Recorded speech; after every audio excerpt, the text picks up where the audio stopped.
पाकिस्तान की इकोनॉमी है वो अंडर क्राइसिस है। Do you think it will affect India? Pakistan का कंपैरिजन भारत के साथ नहीं किया जा सकता, श्रीलंका, घाना, नाइजीरिया के साथ किया जा सकता है क्योंकि ये उनसे भी आगे निकल गए हैं। पाकिस्तान के जो प्राइम मिनिस्टर है ना, शहबाज शरीफ, वो कहते हैं आज हम किसी दोस्त मुल्क को अगर फोन भी करते हैं तो उनको ऐसा लगता है कि हम उनसे भीख मांगने आ रहे हैं।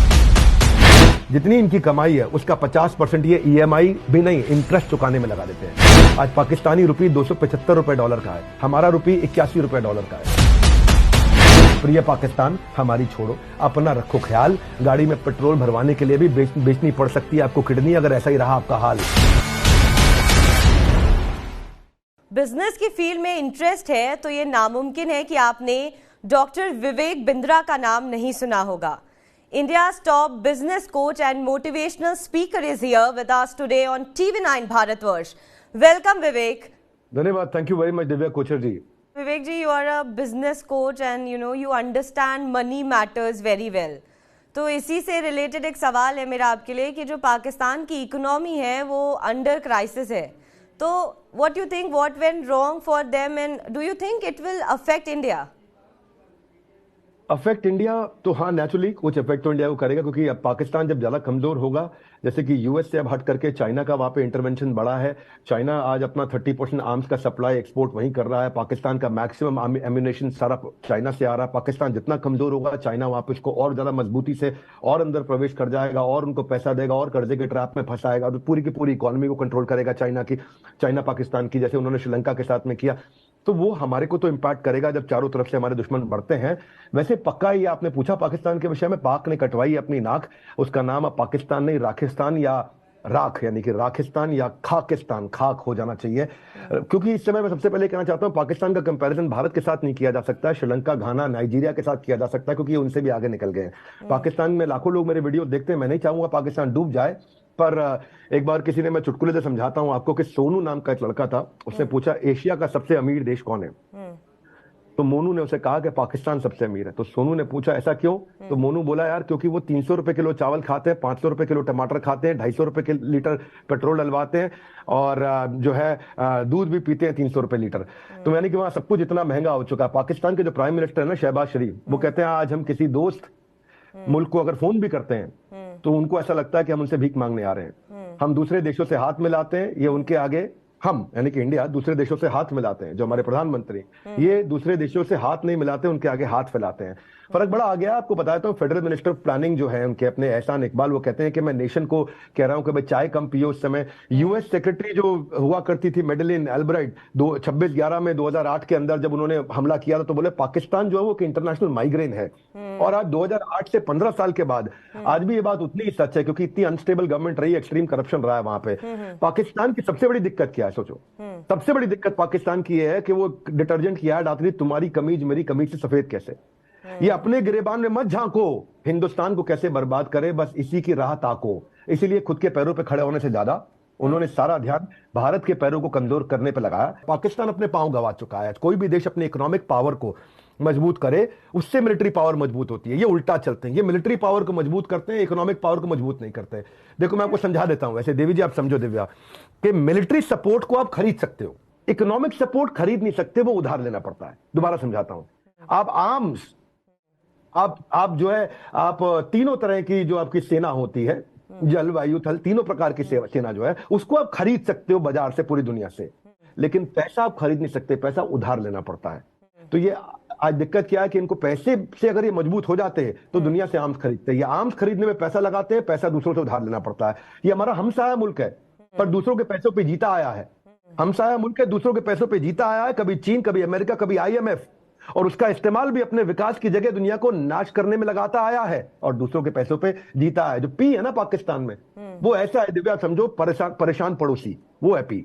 पाकिस्तान का पी है परेशान पड़ोसी।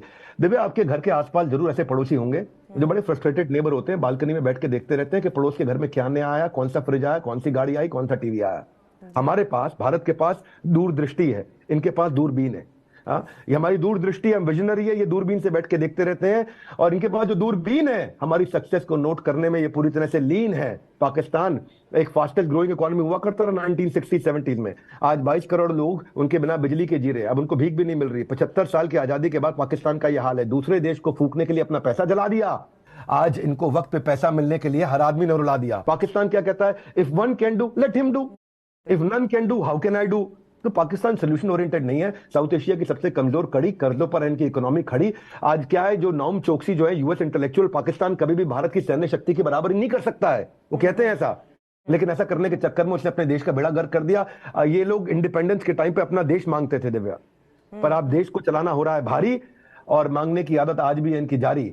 आज आपको बताया था डेट टू जीडीपी रेशियो इनका 70% है, यानी कि जितना इनका जीडीपी है, इसको ऐसे समझो, जितनी इनकी कमाई है उसका 50% ये ईएमआई भी नहीं, इंटरेस्ट चुकाने में लगा देते हैं। आज पाकिस्तानी रुपये 275 रुपए डॉलर का है, हमारा रुपये 81 रुपए डॉलर का है। इनका इन्फ्लेशन रेट 27% है। इनकी 40% जो पॉपुलेशन है वो भयंकर गरीबी रेखा के नीचे है। फॉरेन रिजर्व इनके पास है ही नहीं, $3 बिलियन। ऐसा बताया जाता है कि 2 हफ्ते में इनका फॉरेन रिजर्व खत्म हो जाएगा, उसके बाद ये पूरी तरह भूखा नंगा हो जाएगा। क्षमा चाहता हूं, कठोर बोलना पड़ रहा हूं। 250 रुपए लीटर पेट्रोल, 260 रुपए लीटर डीजल, 210 रुपए लीटर आपका दूध। वहां पे मैं नॉनवेज की बात नहीं करता, पर बताना चाहता हूं ये नॉनवेज खाते हैं। 900 रुपए किलो चिकन हो गया वहां पे।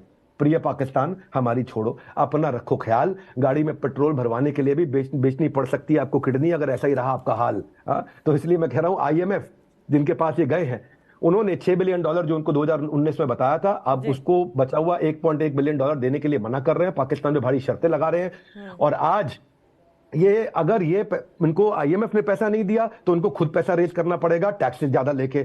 और बहुत ज्यादा टैक्सेस इन्होंने लिए तो पहले ही इनका इन्फ्लेशन 27% है, वो 40% हो जाएगा। कोई ज्यादा टैक्स लोगे और महंगाई बढ़ जाएगी, और महंगाई बढ़ जाएगी, 40% हो जाएगी इन्फ्लेशन। और अगर आईएमएफ ने नहीं दिया पैसा, बिल्कुल नहीं दिया, तो वो इनका इन्फ्लेशन आप जो है 27 आईएमएफ ऑलरेडी मना कर चुका है पैसा देने के लिए। तो वो इसलिए है क्योंकि इनकी बड़ी स्ट्रिंजेंट उनके अपने लॉज हैं। वो कह रहे हैं नियम है हमारे, नियम पालन कर लो। वो दिक्कत हो रही है इनको। और वो 60% अगर इन्फ्लेशन हो गया ना, क्या इनका हाल होगा। मैं बहुत दुखी भी हूं मन से, और इनकी गलतियों के बारे में बात भी करना चाहता हूं। नेचुरल गैस प्राइस जो था इनका, वो 16% टैक्स से 112% टैक्स कर दिया। सोचो जिस यहाँ पे गैस का ये हाल हो। भाई जो फिच, जो ग्लोबल रेटिंग देने वाली ऑर्गेनाइजेशन है, उन्होंने आईडीआर होता है इशूअर डिफॉल्ट रेटिंग, कि किसी ने पैसा उधार लिया उसकी क्या रेटिंग है, लौटा पाएगा कि नहीं लौटा पाएगा। जैसे आपके यहाँ पे, हमारे यहाँ पे भी रेटिंग होती है ना, कि भाई आपको क्या रेटिंग मिल रही है, आप लौटा पाओगे नहीं लौटा पाओगे पैसा। तो इनकी रेटिंग पहले ही CCC+ थी। AAA अच्छी है, AAA- अच्छी है, BBB+ फिर भी ठीक है, लेकिन CCC+ थे, ये CCC- हो गए हैं। आप सोचो ना, वर्जिन अटलांटिक एयरलाइन ने बोला पाकिस्तान में हम अपनी हवाई जहाज उड़ाएंगे ही नहीं, क्योंकि ना वो उन्होंने फ्यूल और टैक्सेस बढ़ा दिए। ऑन ग्राउंड सपोर्ट ये लोग करते नहीं है। अब कौन है इसके लिए जिम्मेदार? इसके लिए जिम्मेदार कौन है? पाकिस्तान 2 हिस्सों में बटा हुआ है। एक हिस्सा जो पेट्रोल सब्जी के लिए भेड़ की तरह लाइनों में लगे हैं, और दूसरा हिस्सा जो लाहौर के कैनेडियन कॉफी हाउस में सुकून की चुस्कियां ले रहे हैं। ये हिस्सा बना कैसे है? सबसे अनोखी बात बताता हूं आपको। अभी पिछले हफ्ते एक टिम हॉर्टन्स नाम का एक कॉफी हाउस खुला, बड़ा महंगा है वो, और पहले ही दिन में इन्होंने रिकॉर्ड सेल्स करी। पाकिस्तान में किसी कॉफी हाउस ने 61 साल तक वो सेल्स नहीं करी। मैं पढ़ रहा था इनके बारे में। जब इन्फ्लेशन 45 साल में इतनी महंगाई ऊंची है, उसके बावजूद इतने महंगे कॉफी हाउस में लाइन लगा के लोगों ने लाखों रुपए की, करोड़ों रुपए की कॉफी के लिए ऑर्डर देने के लिए पहुंच रहे हैं वहां पे। कौन है जिम्मेदार इसके लिए? इसके लिए जिम्मेदार है इनके कोर कमांडर। कोर कमांडर को ना करोड़ कमांडर भी बोलते हैं। सारे के सारे जो कमांडर इनके आर्मी के थे, वो बड़े बड़े करोड़पति हो गए। जो आर्मी के जनरल बाजवा थे ना, वो 12.7 बिलियन पाकिस्तानी रुपए इन्होंने 6 साल में कमा लिए। 12.7 बिलियन। बाजवा की जो पत्नी है, वो टैक्स भी फाइल नहीं करती थी उनके प्रधानमंत्री बनने से पहले। आज वो बिलियनर हो चुकी है 6 साल के अंदर। पाकिस्तान के जो आर्मी जनरल है, वो पूरे पाकिस्तान का 12% जमीन उनकी खुद की है, चाहे वो रेजिडेंशियल हो, कमर्शियल हो, फर्टाइल हो। इतना ज्यादा करप्शन है वहां पे। अब बात होगी मौज की, जिक्र होगा पाकिस्तान की फौज की। जब बात होगी भाइयों मौज की, जिक्र होगा पाकिस्तान की फौज की, क्योंकि वही मौज मारते हैं। इनका एक ही एजेंडा, मौका मिले तो लूट लो। आयशा सिद्दीका के बारे में बताया तो सीनियर डिफेंस एनालिस्ट है इनकी। वो कहती है पाकिस्तान की आर्मी की जो प्राइवेट वेल्थ है वो $20 बिलियन है। $10 बिलियन इनकी जमीन है, $10 बिलियन का इनका पैसा है। 33% जो मैन्युफैक्चरिंग है वो आर्मी के लोगों के पास है। 7% प्राइवेट एसेट वो आर्मी के लोगों के पास है। आर्मी अपनी फाउंडेशन के माध्यम से 100 से ज्यादा कंपनियां चला रही, banking, school, university, tourism, insurance, construction, IT, oil business, shipping. Army का काम है चलाना, आर्मी का काम है। यही यही यहाँ पे कई बार ऑपोजिशन वाले भी आके बोलते हैं बिजनेस सरकार क्यों करेगी बिजनेस, आर्मी क्यों करेगी बिजनेस, बिजनेसमैन को करने दो।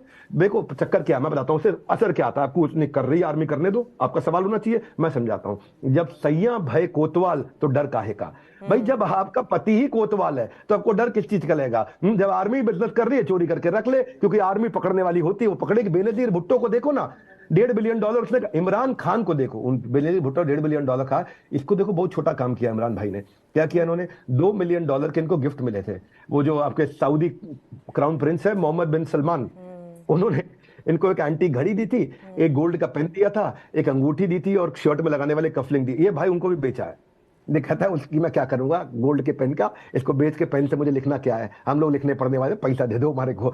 बुरा नहीं मानना भाई पाकिस्तान के लोग, आज आपके यहाँ पे इसलिए समस्या आ रही है। शहबाज शरीफ जो आपके प्राइम मिनिस्टर है, वो $14 बिलियन के रुपए के मनी लॉन्ड्रिंग केस में यूके को लड़ रहे हैं इस समय। उनके जो बड़े भाई थे पहले प्रधानमंत्री नवाज शरीफ, अभी शहबाज शरीफ है, बड़े भाई नवाज शरीफ थे पहले, वो भाग गए एग्जाइल में लंदन के अंदर, 2019 से 7 साल की जेल उनको पाकिस्तान ने सुना रखी है मनी लॉन्ड्रिंग के केस में। तो एक चुटकुला समझाता हूं आपको, एक पाकिस्तानी भारतीय से बोला, आप लोग चोरों के साथ कैसा सलूक करते हो। तो भारतीय ने जवाब दिया, हम चोरों के साथ कैसा सलूक करते हैं, हम अच्छा सलूक करते हैं, उसे इंसान की तरह ट्रीट करते हैं, उसे हम लोग जेल में अच्छा खाना देते हैं, उसको जेल में हम गर्म कपड़े देते हैं, उसको लंबी अदालती कार्रवाई से गुजरना पड़ता है, लेकिन जेल में सुकून की जीवन जी पाता है वो। पाकिस्तानी कहता है तुम क्या आराम देते हो अपने चोर को, हम तो उसको वजीर आजम बना देते हैं अपने यहाँ चोर को। तो देखो पाकिस्तान की हालत इस समय खराब है। कंपेयर करता हूँ इंडिया के साथ में, वो बेचारे जीडीपी $376 बिलियन है, हम $3.4 ट्रिलियन है, हमारी जीडीपी पाकिस्तान से 10 गुना ज्यादा बड़ी है। ये क्या कहते, क्यों हमसे लड़ना चाहते हैं। अरे भाई फोकस करो अपने सोल्यूशन पे। इनकी जीडीपी ग्रोथ रेट 2% है, हमारी लगभग 7% है। इनकी जीडीपी पर कैपिटा इनकम $1,600 है, हमारी इस समय $2,500 से $3,000 पहुंच गई है। इनके यहाँ इन्फ्लेशन रेट 27 से 60% जा रहा है, हम लोग 5% इन्फ्लेशन पे है। इनके यहाँ फॉरेन रिजर्व है ही नहीं, खत्म हो चुका है, $2 बिलियन बचा है। हमारे यहाँ फॉरेन रिजर्व लगभग $650 बिलियन है, 6th इन द वर्ल्ड। हम इनसे 200 गुना ज्यादा, 200x। विवेक जी अभी फिलहाल जो है हम इंडिया से तो कोई कंपैरिजन है नहीं पाकिस्तान का, लेकिन जिस तरीके से, जिस क्राइसिस से जो है पाकिस्तान गुजर रहा है, तो आसपास की पॉलिटिकल पार्टी इमरान खान, शहबाज शरीफ में जो है छींटाकशी चल रही है। लेकिन ये माना जाता है कि जब इमरान खान प्रधानमंत्री रहे हैं जितने समय के लिए भी पाकिस्तान में, तो इस तरीके की जो है आपदा नहीं आई जो शहबाज के रहते हुए आ रही है। तो क्या आपका मानना होगा कि कंपेरेटिवली शहबाज शरीफ से इमरान खान पाकिस्तान के लिए बेहतर प्रधानमंत्री थे? नहीं, मुद्दा यह है कि ये बेहतर थे कि नहीं थे, आप ये समझ लीजिए। आज बहुत बदतर है। मैं ये बताऊं कि देखो, अब आप मुझसे बोले कि 2 चोर में बताओ कौन बड़ा चोर कौन छोटा चोर। आप बांग्लादेश के साथ कंपेयर करो ना, हालत क्या कर दी है इन्होंने। बांग्लादेश ही इनसे बहुत आगे है इस समय। आप बांग्लादेश से शुरुआत में कंपेयर भी कर रहे थे। आप सोचिए ना, आज पता है समस्या क्या है। आज समस्या यह है कि आज भारत की तरफ पूरी दुनिया देख रही है रशिया और यूक्रेन कॉन्फ्लिक्ट में कि हम रिजॉल्व कराएं। भारत दूसरा सबसे बड़ा डोनर बन चुका है लोगों को गरीबी से, तकलीफों से बाहर निकालने के लिए दुनिया के अंदर। $70 बिलियन हमने आज इंडिपेंडेंस से अब तक दूसरे गरीब देशों को दान किया है। और इनको देख लो, $70 बिलियन छोड़ो, इनको कोई $7 बिलियन, कोई $1 बिलियन भी IMF देने को तैयार नहीं है। आज तो टर्की पाकिस्तान की बेइज्जती कर रहा है। अजीम जमाल जो है वहां पे प्राइम मिनिस्टर ऑफ टर्की के जो स्पेशल असिस्टेंट है, वो कह रहे हैं भैया शहबाज शरीफ मत आना यहाँ पे, हम तुम्हारे को यहाँ पे नहीं देख सकते इस समय। पाकिस्तान क्या बोल रहा है, अच्छा चलो छोड़ो, अब आपके यहाँ तकलीफ है, हम आपसे अब इस समय और दान नहीं मांगेंगे, हम आपकी मदद करना चाहते हैं, हम आपको दान ही नहीं मांगेंगे आपसे। ये क्या मदद करी भाई तुमने। आप ये छोड़ो, अब मैं आपको समझाता हूं। ये सारा समस्या इसलिए है क्योंकि इन्होंने ध्यान नहीं दिया। ये पाकिस्तान एम्बेसडर जो चाइना के, वो बोलते हैं कि हमारा चाइना से जो रिश्ता है वो पहाड़ों से ऊंचा है, वो समुंदर से गहरा है, वो स्टील से मजबूत है, वो स्वीटर देन हनी है। तो चाणक्य पंडित ने कहा था, एनिमीज एनिमीज अ फ्रेंड, दुश्मन का दुश्मन दोस्त होता है। उसी चक्कर में चले गए क्योंकि चाइना इनको कश्मीर पर सपोर्ट करता है। यूएनएससी में जब इंडिया आकर के कोई रेजोल्यूशन पास करने की कोशिश करता है, वो वीटो पावर के साथ में टेररिस्ट जो ऑपरेट कर रहे हैं पाकिस्तान में नॉकडाउन कर देता है, क्योंकि चाइना के पास वो पावर है इस समय, तो वहां उसको सपोर्ट करता है। और पाकिस्तान लगा हुआ है कि भाई मैं आपकी पीठ खुजाऊंगा, आप मेरी पीठ खुजाओ, तुम्हें तिब्बत और ताइवान, हम वहां पे तुम्हारा सपोर्ट करेंगे। तो पाकिस्तान के लिए बेसिकली इंपॉर्टेंट क्यों है चाइना, क्योंकि वो अमेरिकन इन्फ्लुएंस को काउंटर करने में मदद कर रहा है। चाइना जो आज 72% पाकिस्तान की आर्म्स की डिमांड पूरी कर रहा है। 47% चाइना के जो आर्म्स है वो पाकिस्तान को एक्सपोर्ट कर रहा है। बाकी पूरी दुनिया को 53%, केवल पाकिस्तान को 47% आर्म्स दे रहा है इस समय। तो अमेरिका जब अफगानिस्तान से बाहर हुआ था ना, जब जिस समय अफगानिस्तान से बाहर हुआ तो चाइना को लगा अब अमेरिका घुसना नहीं चाहिए, इसलिए चाइना वहां घुस गया। और ये लोग मिल करके सोचते हैं कि ये इंडिया को तंग करेंगे, चाइना का इन्फ्लुएंस यहाँ बढ़े, यूएस की पावर अथॉरिटी कम हो जाए। और फिर उसको चाइना को ये भी लगता है भाई मेरी ग्लोबल इमेज अच्छी होती है दुनिया के सामने, मैं खुद को अच्छा दिखा रहा हूँ कि भाई मैंने तो वीकर कंट्री की मदद करी है, पाकिस्तान तो गरीब देश है, माँ की मदद कर रहा है। बहुत बुरा हाल है पाकिस्तान में, इसीलिए चाइना उसका फायदा उठा रहा है। 9/11 के बाद, ओसामा बिन लादेन के बाद में यूएस और पाकिस्तान के रिलेशनशिप खराब हुए थे। तो चाइना भी जो है कर्ज नहीं दे रहा है पाकिस्तान को, क्योंकि शहबाज शरीफ जब से आए हैं तब से अमेरिका से जो है उनके रिश्ते वो बनाने में लगे हुए हैं, और इस चक्कर में जो है चाइना ने भी एक टर्न ले लिया है। और इस वक्त चाइना भी पाकिस्तान की आर्थिक मदद नहीं कर रहा है, सऊदी अरब नहीं कर रहा है, कोई अभी कर्ज देने के लिए तैयार नहीं है। एक पिक्चर आपने देखी थी, हेरा फेरी थी, कौन सी थी, कहता है बाबूराव का स्टाइल है। ये चाइना का स्टाइल है। ये थोड़े दिन के लिए चाइना वेट कर रहा है, ये देख रहा है कि लौट के उनके पास आएंगे और तब जो है उसके पास नेगोशिएशन पावर बढ़ चुकी होगी, ये और लूटेगा। बड़े लुटेरे जो होते हैं ना, वो क्या करते हैं, सामने वाले को पहले बर्बाद उन्हें देते हैं, फिर जाकर के खाते हैं, सस्ते में मिल जाता है। देखो जैसे ना, ये ऐसे समझो, उसको एक कंपनी है हमारे देश के मित्तल जी की एक कंपनी है स्टील की, आर्सिलर स्टील मित्तल जो है ना, तो आर्सिलर मित्तल यही करते हैं, वो एक्विजिशन पे काम करते हैं। 100 रुपए की चीज को 20 रुपए में खरीदते हैं, जब वो डूब रही होती है तब उसे खरीदते हैं, और 100 रुपए की चीज को 20 में खरीद के उसको 200 का बना देते हैं। चाइना यही करना चाहता है। चाइना अभी इस समय हर समय आगे रहे, ले लो हमसे ले लो, तो चाइना की इज्जत नहीं होगी। तो ये आप इसको हेरा फेरी पिक्चर के बाबूराव की तरह देखो, ये बाबूराव का स्टाइल है, चाइना का स्टाइल है, इसलिए थोड़ा रुक करके आएगा। ये तो उनके अल्टीरियर मोटिव्स हैं। आप सोचो ना, क्यों जाएगा पाकिस्तान उनके पास? 150 यूएन के ब्लॉक लिस्टेड आतंकवादी इस समय पाकिस्तान में रहते हैं। अब यूएनएससी में जब इनके खिलाफ में जब कोई वोटिंग होती है तो चाइना वहां इनके सपोर्ट में उतर आता है। इनको चाइना की बहुत जरूरत पड़ेगी। ग्लोबल टेररिस्ट आज भी सारे पाकिस्तान से ओपनली ऑपरेट कर रहे हैं, तो पाकिस्तान अपनी इमेज, टेररिस्ट को, दोनों को ग्लोबल स्टेज पे बचाने के लिए यूएनएससी की जो उसके पास में वीटो पावर है उसका इस्तेमाल करेगा। और ये डूबते को तिनके का सहारा है। और ये आप सोचो ना, पिछले 20 साल में यूएस ने $32 बिलियन दिया और पिछले कुछ सालों में चाइना ने $30 बिलियन दे दिया। तो चाइना अभी है साथ में। शहबाज शरीफ बोल भी रहे हैं कि हमारी इकोनॉमिक चैलेंज इस समय अनइमेजिनेबल है। आईएमएफ जो बोल रहा है वो हम मान नहीं सकते, और अगर हम नहीं माने तो हम कहीं के रहेंगे नहीं। तो इसलिए अभी ये दोनों तरफ ट्राई मारते रहेंगे और चाइना तब इनको सपोर्ट करने के लिए आएगा। वैसे भी आपको बता दूं, पिछले लगभग 75 साल की आजादी में ये 23वां बेल आउट है पाकिस्तान के लिए। हर 3 साल में पाकिस्तान कटोरे के लेवल पे आ जाता है भिक्षा मांगने के लिए, और उसके बाद आईएमएफ आकर के उसको जिंदा करता है, मरे हुए पाकिस्तान को।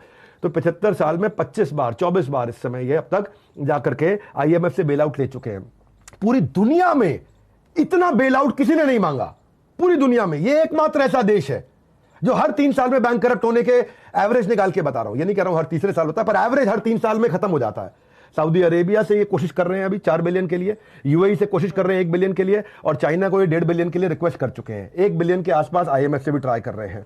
अब देखो आगे क्या होता है। इंडिया के साथ में, मैं समराइज कर देता हूं, इंडिया के साथ में पाकिस्तान का कमजोर होना, साउथ एशिया और पाकिस्तान पर चीन की पकड़ और ज्यादा मजबूत बना देना है। जितना ज्यादा इंडिया ये कमजोर होगा, चीन और अंदर घुसेगा। आईएमएफ बेल आउट नहीं करेगी, चीन फिर से हीरो बनेगा, पाकिस्तान का इस्तेमाल करके भारत को घेरने में लगेगा। इंडिया के 2 पड़ोसी श्रीलंका और पाकिस्तान दोनों कमजोर, तो सार्क और ज्यादा कमजोर, तो चाइना और अंदर घुसता है। और पाकिस्तान के लिए अगर आप मुझसे पूछे सुझाव क्या है, सुझाव यह है कि पाकिस्तान को अपनी इकोनॉमी पे भरोसा देने के लिए एंटरप्रेन्योर्स को आगे बढ़ाना चाहिए। शॉर्ट टर्म, लॉन्ग टर्म दोनों पे काम करना चाहिए। शॉर्ट टर्म में मतलब आईएमएफ और चाइना से पैसा उठाए, और लॉन्ग टर्म में रिस्ट्रक्चर करे एनर्जी स्ट्रक्चर सेक्टर को, कैश की इकोनॉमी को बंद करे, जो कच्चे के धंधे चल रहे हैं इनके यहाँ सारे काम कच्चे में हो रहे हैं, मनी सर्कुलेशन के, उसको बंद करे, टेररिज्म को रोके। 20% इनकी जीडीपी कच्चे में चल रही है, और स्ट्रेटेजिक लोकेशन है भाई, इनकी लोकेशन बहुत अच्छी है देवी जी।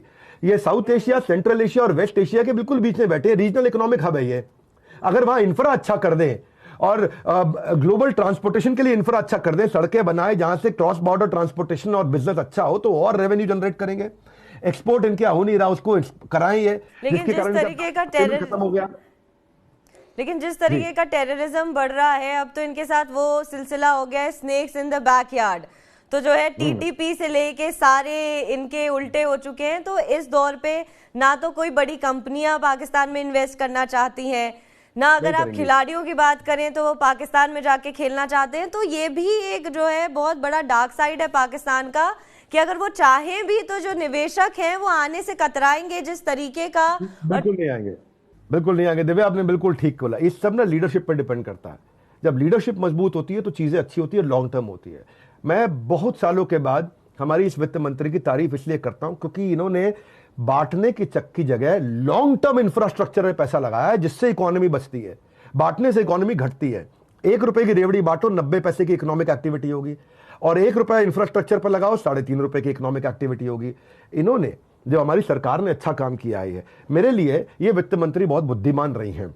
मैं, चाहे वो किसी भी पॉलिटिकल पार्टी की होती, आज ये कांग्रेस की होती तो भी इनकी तारीफ करता, आम आदमी पार्टी की होती तो भी करता, बीजेपी की है तो भी करता। तो जब आपने वित्त मंत्री का जिक्र कर दिया तो मैं चाहूंगी कि आपके जवाब के साथ जो है आप बजट पर भी जो है कुछ अपना बता दें जनता को कि इस बजट लेट हो गया, लेकिन फिर भी आपने पूछा है। बजट पे मैंने काफी चर्चा ऑलरेडी वित्त मंत्री का जिक्र किया, तो फिर मुझे लगता है कि बजट पे अगर आप कुछ अपना बता दें तो देखो, आप ऐसे समझो 4.5 लाख करोड़ से 5 लाख करोड़ से 7 लाख करोड़, 7 से 10-12 लाख करोड़ इस समय इन्होंने जो इंफ्रा पे इन्वेस्टमेंट बढ़ाया है।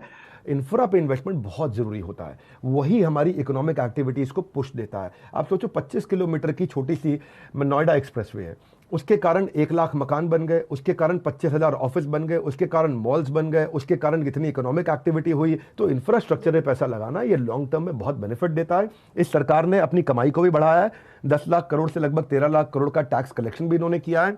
और इन्होंने सबसे डिफिकल्ट समय में, जब आस पास में सबका हो गया था हाल बेहाल, हमारी अभी भी मजबूती से चल रही है चाल। उसका कारण यही है कि डिसीजन इन्होंने लॉन्ग टर्म लिए हैं, शॉर्ट टर्म नहीं लिए हैं। और कुछ कमियां तो सारे बजट्स में रहती हैं, एक बजट कोई संपूर्ण परिपूर्ण तो होता नहीं, ये भी परिपूर्ण नहीं है। लेकिन मैं, जब ये एंटरप्रेन्योरशिप को इंफ्रास्ट्रक्चर में पैसा लगाते तो मुझे लगता है ये लॉन्ग टर्म चलेगा। ये अमृतकाल वाला बजट वास्तव में था। तो मैं इस बजट को हमेशा आसानी से 8 नंबर देता हूं 10 में से। पर बहरहाल, आपने, मैं जाते वक्त ये कहूंगा कि बहुत लंबा आप लोग का समय नहीं लूंगा, ये जरूर कहूंगा पाकिस्तान के विषय में कि पाकिस्तान में 2 पाकिस्तान है। एक टिम हॉर्टन्स के बाहर लाइन लगाता है, दूसरा एक बोरी आटे के लिए लड़ रहा है। 1 करोड़ के बजट पर जो फौज वाला है, फौज का आदमी 1 करोड़ के बजट पर ऐश कर रहा है, दूसरा IMF की तरफ कटोरा लेके खड़ा है। एक तरफ इनके यहाँ 4 सूबे हैं, एक तरफ सूबा आजाद होने की कोशिश कर रहा है, दूसरा जम्मू कश्मीर के लिए छाती पीट रहा है। एक पाकिस्तान भूख से मर रहा है, दूसरा पाकिस्तान एटमी पावर की शान बघार रहा है। तो वहां 2 पाकिस्तान है। यहां पे बहुत बहुत डुप्लीशियस हो चुका है इस समय देश, लीडरशिप की बहुत कमजोरी है। इसलिए मैं कहूंगा ये वो मछली है जो पूरे तालाब को गंदा कर रही है, और वही मछली इस समय पाकिस्तान है, जिसके बारे में अमेरिका ने बोला है कि इंटरनेशनल माइग्रेन है। अब जिसको ये फोन करते हैं उसको लगता है पैसे मांगेगा। ऐसा होता है जब कहीं रिश्तेदार भी दूर कर लेते हैं सारे रिश्ते, जब समझ में आता सामने वाला तकलीफ में है, इसका फोन आया पैसा मांगेगा। दोस्त भी जब नौकरी चली जाती है, लगता है इसका फोन आया पैसा मांगेगा, फोन उठाना बंद कर देते हैं। इसी तरह दुनिया ने इनका फोन उठाना बंद कर दिया। मैं यही कहूंगा कि इनको लॉन्ग टर्म सोल्यूशंस पे काम करना चाहिए। धन्यवाद। डॉक्टर विवेक बिंद्रा, बहुत बहुत धन्यवाद आपका TV9 भारतवर्ष से बात करने का और तमाम तरीके की क्लैरिटी पाकिस्तान के लिए देने के लिए। शुक्रिया। Thank you very much.